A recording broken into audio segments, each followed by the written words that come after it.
আপনারা জানেন আল্লাহর হাবিব সাল্লাল্লাহু আলাইহি ওয়াসাল্লাম যখন মায়ের পেটে, তখনই তার পিতা দুনিয়া থেকে ইন্তেকাল করেছেন।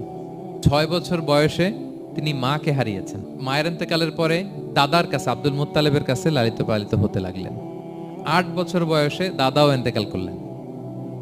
8 বছর বয়স থেকে আল্লাহর হাবিব সাল্লাল্লাহু আলাইহি ওয়াসাল্লাম চাচার কাছে এতিম অবস্থায় লালিত পালিত হতে লাগলেন। এবং আবু তালেব এত ভালোবাসতো, ঈমান আনে নাই, শেষ পর্যন্ত ঈমান আনেনি, শিরকের উপরে ইন্তেকাল করেছে, কিন্তু আল্লাহর হাবিব সাল্লাল্লাহু আলাইহি ওয়াসাল্লামকে এত ভালোবেসেছেন, বাবার যে কি মানে পিতৃ স্নেহের যে কি মায়া, এটা বুঝতে দেন নাই কখনো, এটার অভাব কখনো তিনি টের পান নাই, ওনার যে বাবা নাই আবু তালেবের কারণে। এতটা ভালোবেসেছেন, এতটা ভালোবেসেছেন।